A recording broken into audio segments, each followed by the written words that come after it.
What if I told you that when you overthink, you're not really thinking at all? You're caught in a loop mistaking fear for logic. Welcome to Unbox the Podcast. I'm Sahar Palmer, intuitive life mentor and holistic therapist.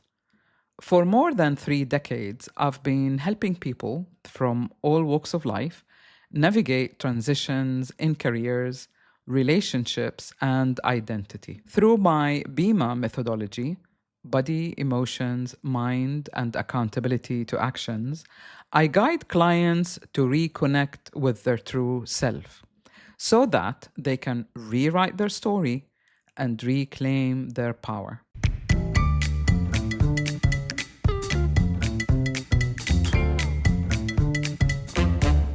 One of the wonderful things about my work is that I get to see trends as they happen in real time. And lately, many of my clients, friends, even family members tell me the same thing. They can't stop overthinking. They can't get to sleep. Their minds race at night, they struggle to fall asleep, and some even wake up crying, feeling anxious without knowing why. And as you can imagine, the implications are significant. When we are in a period of transition, whether changing jobs, rethinking a relationship, or redefining what success means to us, our mind tries to protect us. Leaders and professionals are especially prone to this because they're used to solving problems through logic and control. But logic alone can't process emotional uncertainty. That's where overthinking begins.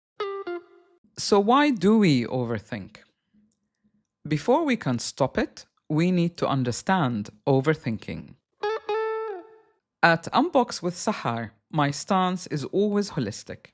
You can't focus on a solution until you identify the root cause.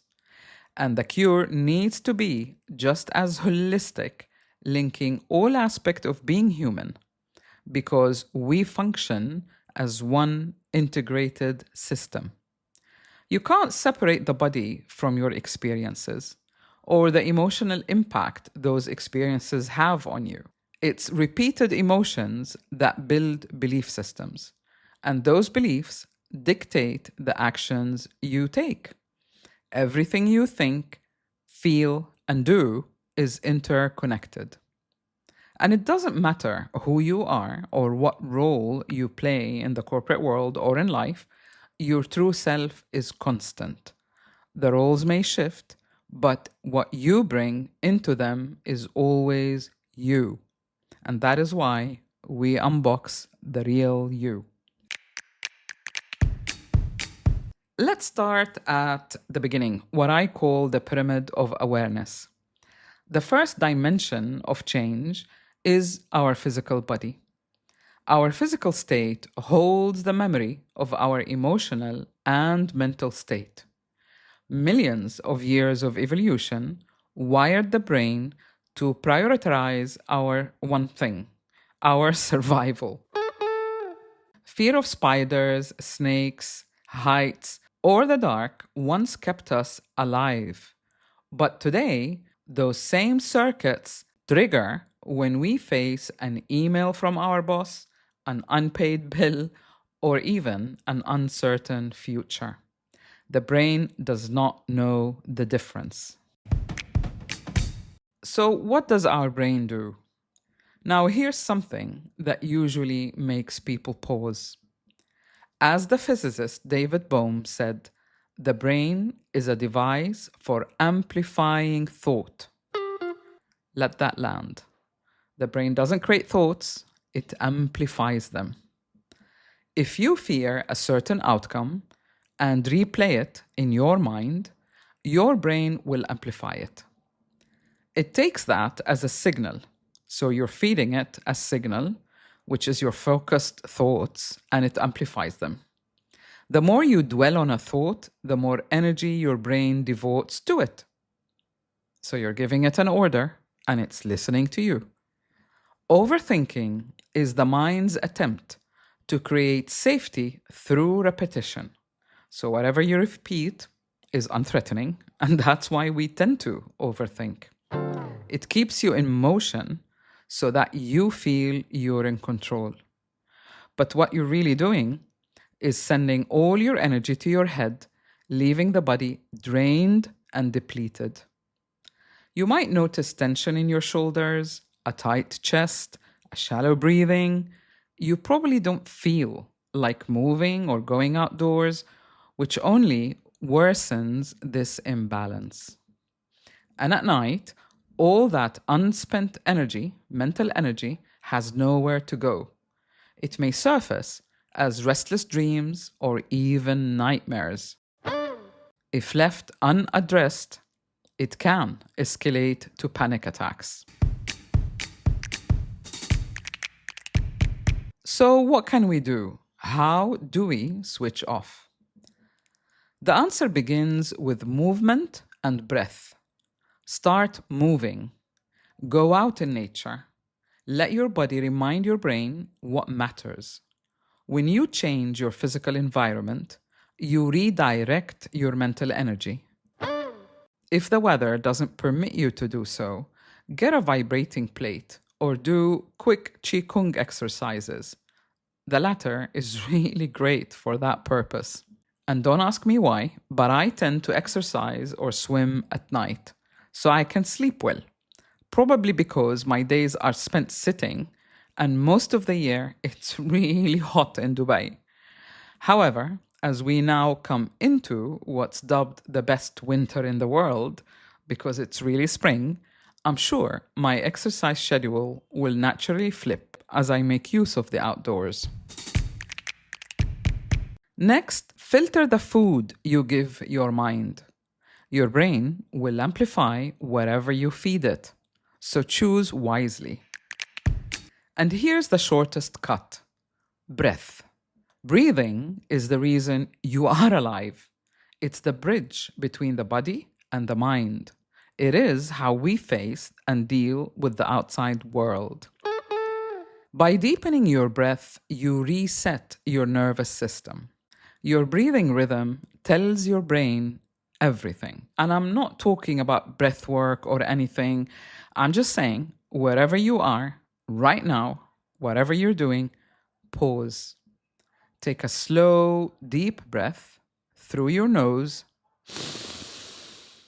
Hold it for a moment and exhale gently through your mouth while you're grinning. Why grinning? Because it forces you to exhale slowly, purging all these negative thoughts. Let's do it again. Deep breath in through the nose. Hold it for a moment. Grin and exhale. Notice how your body responds. Your breath tells your brain exactly how you're doing. Never take it for granted. Whenever you catch yourself spiraling or about to spiral down, stop and breathe. 3 slow breaths can change your internal chemistry.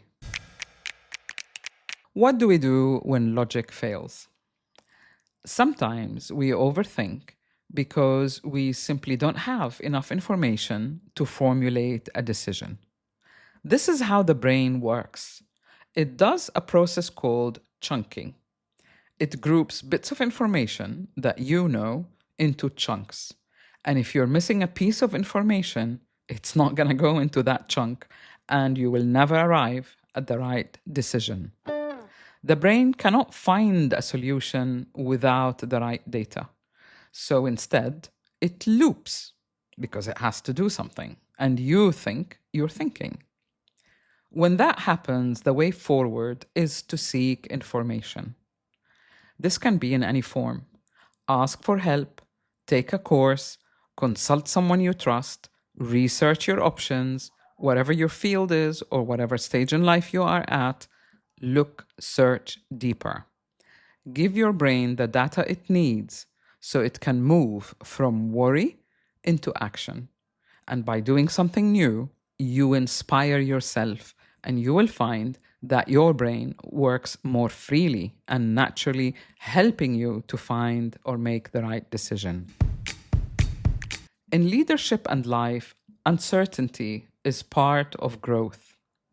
The most grounded leaders are not those who know everything, but those who know when to pause, breathe, and listen to their intuition. Let's talk about the accountability loop.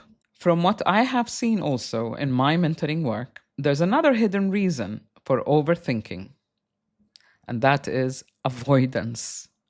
Some people don't want to hold themselves accountable, so they convince themselves, unconsciously of course, that their situation is so unique and it has no solution. That mindset triggers a cycle of helplessness and panic. But here's the truth: if you don't take charge of your life or situation, no one else will. If you don't live your life, no one else can live it for you. Understanding how your biology works, how your emotions and thoughts interact and are interconnected, and how to realign your energy through the 4 dimensions of change gives you self mastery.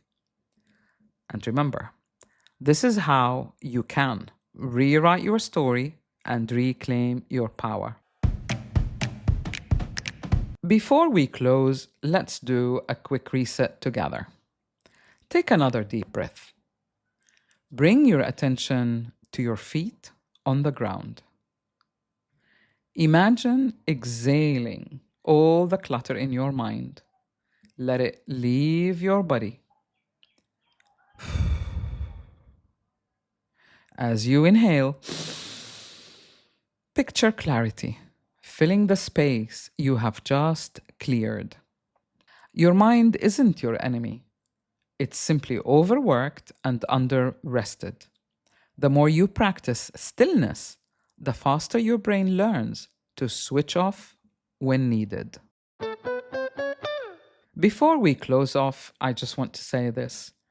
Many of you sent messages after the short guided meditation in the previous episode of why you're triggered, saying it felt like a private session with me.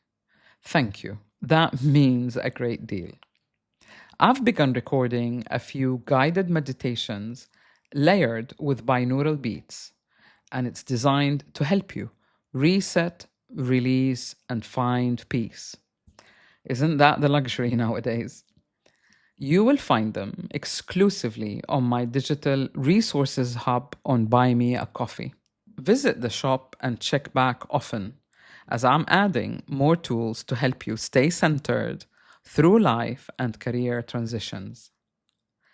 Thank you for spending this time with me on Unbox the Podcast. And if what you heard today resonated, please remember to follow or subscribe on whatever platform you're listening on. And if someone in your life needs to hear this, it means a great deal to support my work if you share it. You never know whose life you might change. And as always, remember, you can rewrite your story and reclaim your power. Until next Tuesday, keep unboxing.